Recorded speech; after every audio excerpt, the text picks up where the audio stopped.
फिर चाहे आप इस वीडियो तक कितने भी समय बाद क्यों ना पहुँचे हों। ओके, अगर आप इस वीडियो को देख रहे हैं तो ज़रूर इसमें आपके लिए कोई ना कोई मैसेज है, तभी आप इस वीडियो तक पहुँचे हैं।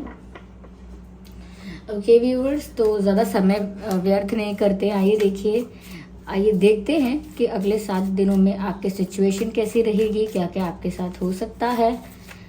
लेकिन ऑप्टिमिस्टिक होकर, पॉजिटिव होकर रीडिंग सुनिएगा, ओपन माइंडेड होकर सुनिएगा, और ज़बरदस्ती अपने आप को रीडिंग में फिट इन करने की कोशिश मत कीजिएगा। Okay,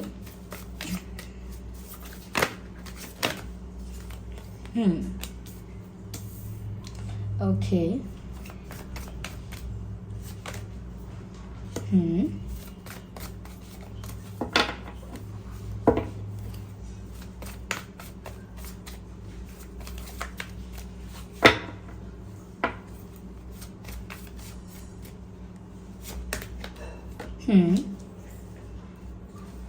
confusion. I need one more card.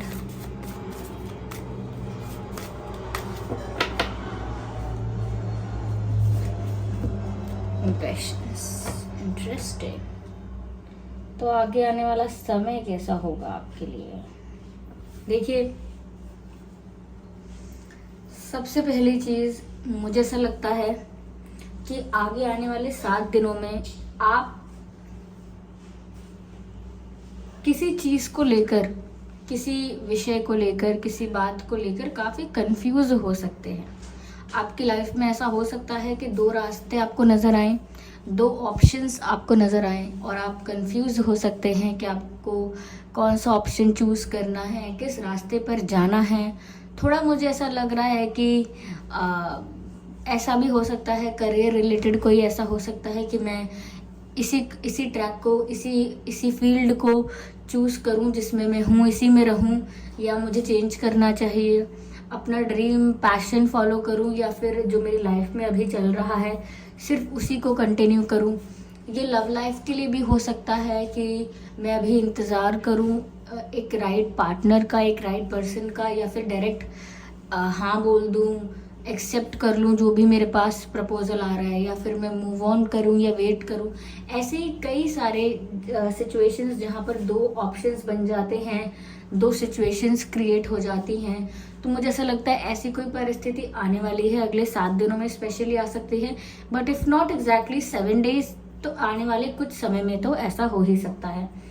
यहाँ मुझे ऐसा भी लगता है व्यूअर्स कि आप काफी कंफ्यूज होंगे, और ये कंफ्यूजन रियल होगा। ऐसा कंफ्यूजन नहीं कि बस प्रिटेंड कर रहे हैं कि हम कंफ्यूज हैं, बाकी हमारा दिल जानता है कि हमें क्या चाहिए। नहीं, यहाँ पर आप सच में कंफ्यूज हो जाएंगे और दुविधा में पड़ जाएंगे, और ऐसा लगता है कि आपको आपके थॉट्स बहुत ज़्यादा नेगेटिव पॉजिटिव बताएंगे। यानी कि एक तरफ आपको नेगेटिव थॉट्स भी आएंगे, फिर दूसरी तरफ आप पॉजिटिव थॉट्स को भी रखोगे, तो बड़ा केओस हो जाएगा और आप समझ नहीं पाओगे कि एट द एंड डिसीजन क्या लेना है। So that's confusion.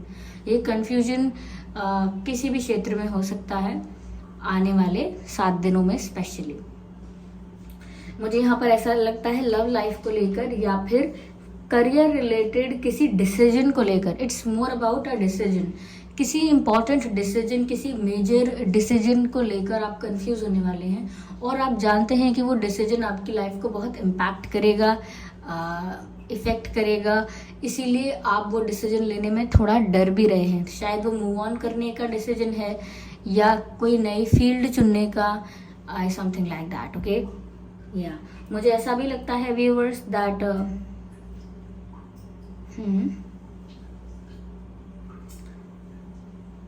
ओके, अगले 7 दिनों में कोई ऐसा इंसान आपकी तरफ आ सकता है, या आने वाले समय में कोई ऐसा इंसान आपकी लाइफ में आ रहा है या आपको अप्रोच कर रहा है जिसने जाने अनजाने में, लाइक इंटेंशनली और अनइंटेंशनली आपको रिजेक्ट किया था। एक ऐसा इंसान जिसने आपको इग्नोर किया हो सकता है, that's also looks like rejection. जानबूझ के आपको इग्नोर या अवॉइड किया हो सकता है कि आपने अगर कोई एफर्ट्स लिए, कोई कोशिश की, तो उस एफर्ट को भी अवॉइड किया, इग्नोर किया किसी पर्सन ने। और जिस इंटेंशन के साथ आपने अप्रोच किया था उस इंसान को, या जिस इंटेंशन के साथ आप उस इंसान के साथ अपना कनेक्शन, अपना बॉन्ड मेंटेन करना चाहते थे, कहीं ना कहीं उस इंसान ने आपको बहुत फॉर ग्रांटेड लिया। वैल्यू तो नहीं की आपके एफर्ट्स की, साथ ही में आपको फॉर ग्रांटेड भी लिया। सम्मान नहीं दिया आपको उतना जितना आप एक्सपेक्ट करते थे, या फिर हम ऐसा भी कहें कि आप डिजर्व करते थे। वो सम्मान जिसके आप हकदार हैं वो नहीं दिया।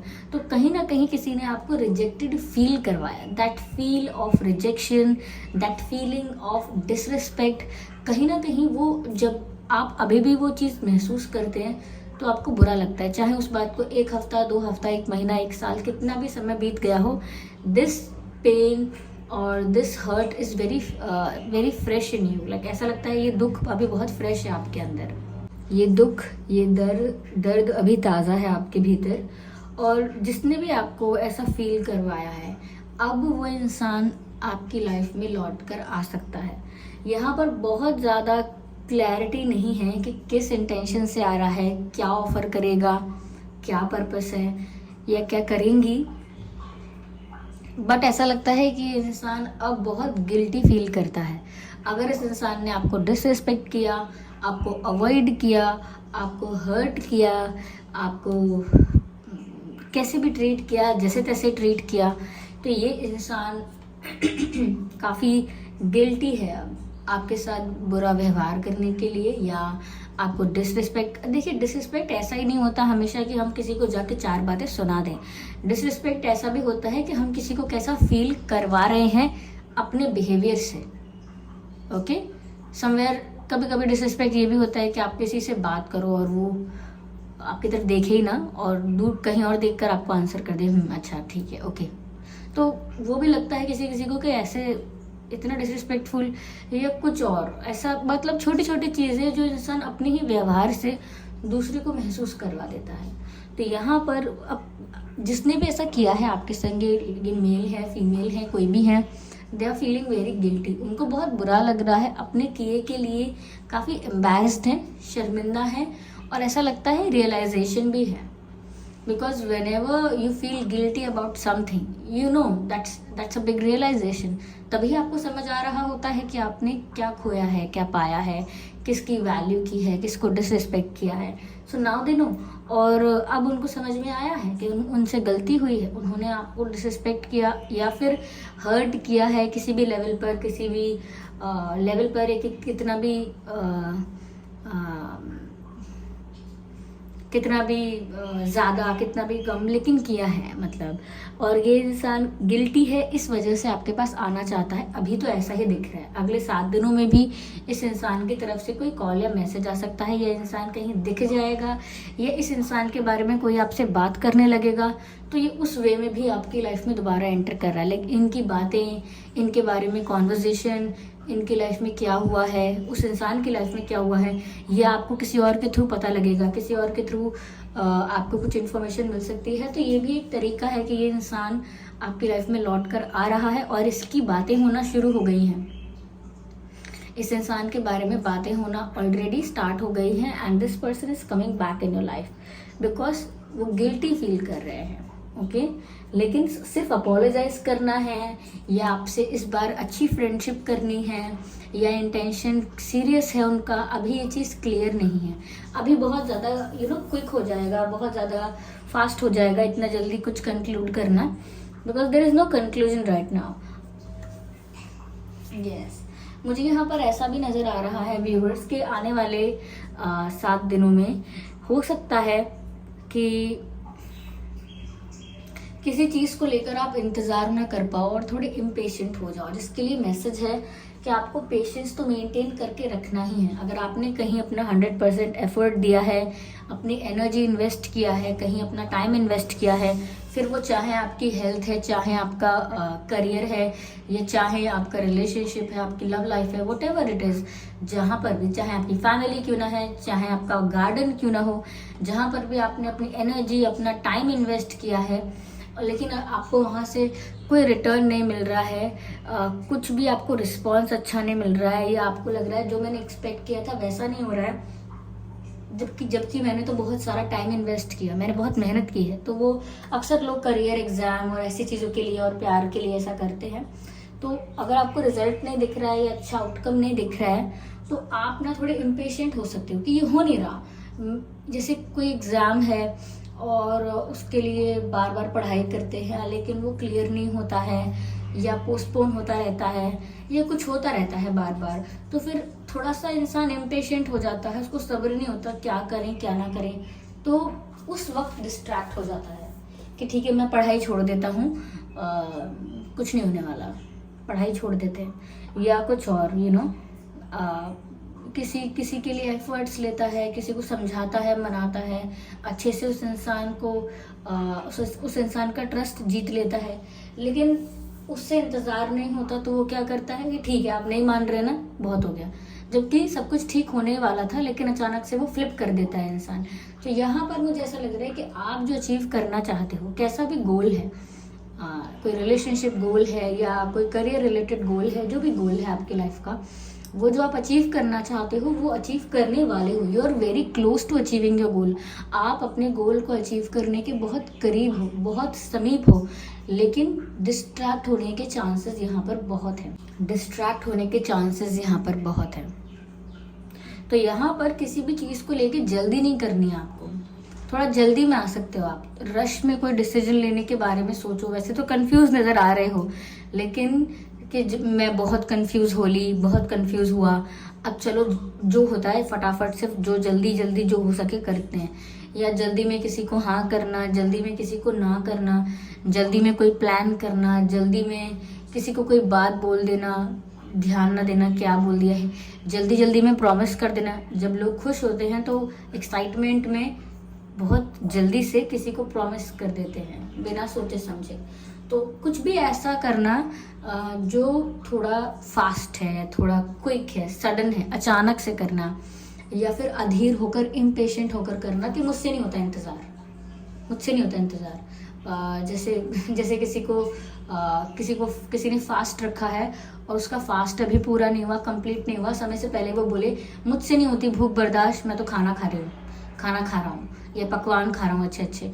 तो इससे क्या कि इंतज़ार नहीं हुआ, इम्पेशेंट हो गए, जबकि पूरा होने वाला था, आपका फास्ट भी कंप्लीट होने वाला था, आपका गोल भी अचीव होने वाला था। Just a second viewers, there are street vendors. तो किसी भी चीज़ के लिए आपको इम्पेशेंट नहीं होना है। मैं आगे और क्लैरिफाई करती हूँ to see what is there. Confuse भी होंगे तो भी सोच समझकर टाइम लेकर डिसीजन लेना है, जल्दी में नहीं लेना है, और किसी भी चीज़ के लिए अधीर नहीं होना है, इम्पेशेंट नहीं होना है। ये बातें ध्यान रखिएगा। काफ़ी मिच्योरली आपको सिचुएशन को हैंडल करना है। चाहे कोई ऐसा पर्सन आपकी लाइफ में लौट कर आता है जो गिल्टी है, या आपकी लाइफ में कोई सिचुएशन ऐसी आती है जहां आपको एक मेजर डिसीजन लेना है, ओके, तो या आप अपने गोल को अचीव करने के आप बहुत करीब हैं और डिस्ट्रैक्ट होने लगे हैं, उस वक्त बहुत मेच्योरिटी से सिचुएशन को हैंडल करना है, ओके।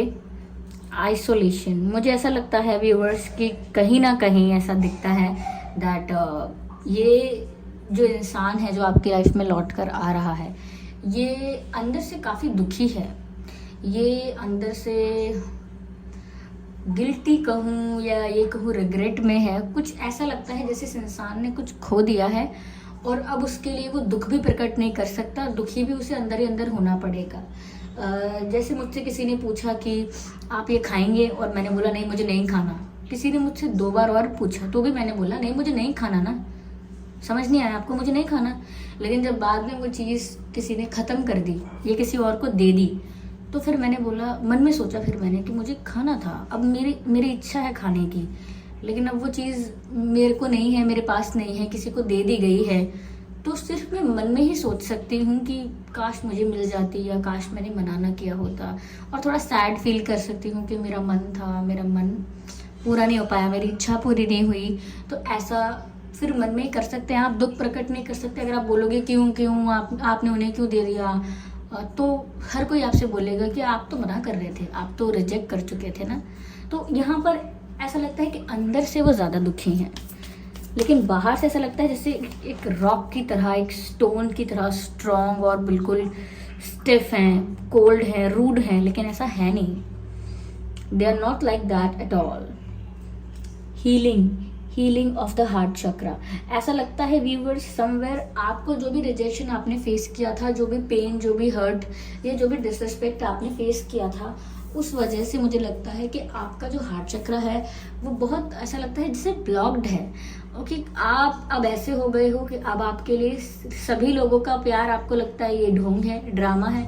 फिर आपको लगता है जो आपको अप्रोच कर रहा है वो भी ड्रामा कर रहा है. फिर आपको लगता है कि सभी ये असली प्यार नहीं करते हैं, ये सब थोड़े दिन के लिए अट्रैक्ट होते हैं, ड्रामा करते हैं. तो यहाँ पर आप ऐसे हो गए हो कि आप ये प्यार वाली पॉलिसी को ख़त्म करना चाहते हो कि आपकी लाइफ में ये प्यार वाली पॉलिसी ना रहे, और आप साथ ही साथ किसी पर भरोसा नहीं करना चाहते क्योंकि आपने अपना एक और मंत्रा बना लिया है. Do not trust anyone. No one maybe except your family but don't trust anyone. तो यहाँ पर आप ऐसे होते जा रहे हो कि आप ना अपने हार्ट को लेकर, अपने दिल को लेकर किसी के लिए ओपन नहीं हो. Not even for the new friends. अगर कोई दोस्त भी हैं तो भी बहुत ज़्यादा कंफर्टेबल, बहुत ज़्यादा ओपन नहीं हो रहे हो. You are being very rigid and very defensive when it comes to your emotional area of life. आपके भावनाओं की जब बात आती है तो आप बहुत डिफेंसिव हो रहे हैं, कहीं ना कहीं बहुत अवेयर, बहुत अटेंटिव हो रहे हैं, किसी पर विश्वास नहीं कर रहे हैं, प्यार व्यार की बातें आपको तमाशा लगती हैं, झूठ लगती हैं. तो आपका हार्ट चक्र ऐसा लगता है जैसे ब्लॉक्ड है, अलाउ नहीं कर रहा है आपको वो लविंग एनर्जी एक्सचेंज करने के लिए. आपका हार्ट आपको अलाउ नहीं कर रहा है. आप इतने ओपन नहीं हो कि आप प्यार की एनर्जी, प्यार के लव के वाइब्रेशंस किसी को भेजो, और फिर किसी की तरफ से अगर आपके लिए वो वाइब्रेशंस, वो एनर्जी आए, वो रोमांटिक, वो लविंग एनर्जी, तो उसको भी एक्सेप्ट करो. कहीं ना कहीं वहाँ पर रेजिस्टेंस है, ब्लॉकेज है. पहले आपको अपने हार्ट चक्र को हील करना पड़ेगा. It's not about the heart चक्र ओनली. पहले आपको अपने आप को हील करना चाहिए. I need one card.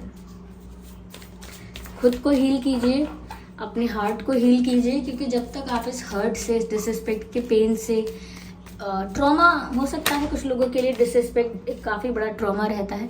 तो इस दर्द से जब तक आप बाहर नहीं आएंगे व्यूअर्स, तब तक आपका हार्ट हील नहीं होगा. Okay, so healing is very important. यहाँ पर मुझे ऐसा भी लगता है व्यूअर्स दैट कोई ऐसा इंसान जो आपकी लाइफ में लौट कर आ रहा है, मैंने कहा कि वो गिल्टी फील करता है और समथिंग लाइक दैट, उसको बुरा लग रहा है, रिग्रेट फील हो रहा है, इस इंसान के साथ आपका पास्ट लाइफ कनेक्शन हो सकता है. That is possible. ऐसा लगता है ये इंसान पास्ट लाइफ में आपके साथ किसी तरह तो कनेक्टेड था या थी. There is a past life connection with you. चाहे वो कैसा भी स्पिरिचुअल कनेक्शन हो, कार्मिक भी हो सकता है. पास्ट लाइफ का यही मतलब नहीं है कि रोमांटिक कनेक्शन हो, कार्मिक भी हो सकता है, ये सोलमेट भी हो सकता है, but still that there is a past life connection. और ये भी पॉसिबल है that someone from your past is coming back. तो ये इंसान जो आपकी लाइफ में लौट कर आ रहा है, ये आपके पास्ट से लौट कर आ रहा है आने वाले समय में. थोड़ा सा आप अवेयर रहिए, जल्दीबाजी में मत रहिए, इम्पेशेंट मत होइए. अब तक पेशेंस रखा है कुछ चीज़ों के लिए तो रखिए, कंटिन्यू कीजिए, हार्ट को हील कीजिए. और कहीं ना कहीं ऐसा लगता है मेच्योरिटी के साथ सारी सिचुएशन को हैंडल कीजिए. Maturity is something which is required here. Interesting. Let me see. What is the divine guidance here?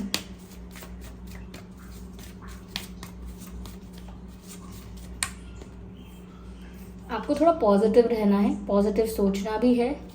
अच्छा सोचिए, क्योंकि हो सकता है नेगेटिव थिंकिंग ज़्यादा कर रहे हैं आप. चलिए एक कार्ड और लेते हैं.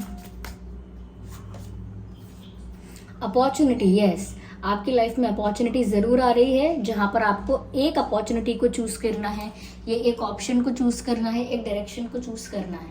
चाहे करियर रिलेटेड अपॉर्चुनिटी हो, करियर रिलेटेड या आपकी लव लाइफ में कोई तो मौका आपको मिलने वाला है, कोई चांस आपको मिलने वाला है जिसको आपको ग्रैब करना है. ओके, तो आपकी तरफ कोई अपॉर्चुनिटी तो डेफिनेटली आ रही है. I need just one card at one time.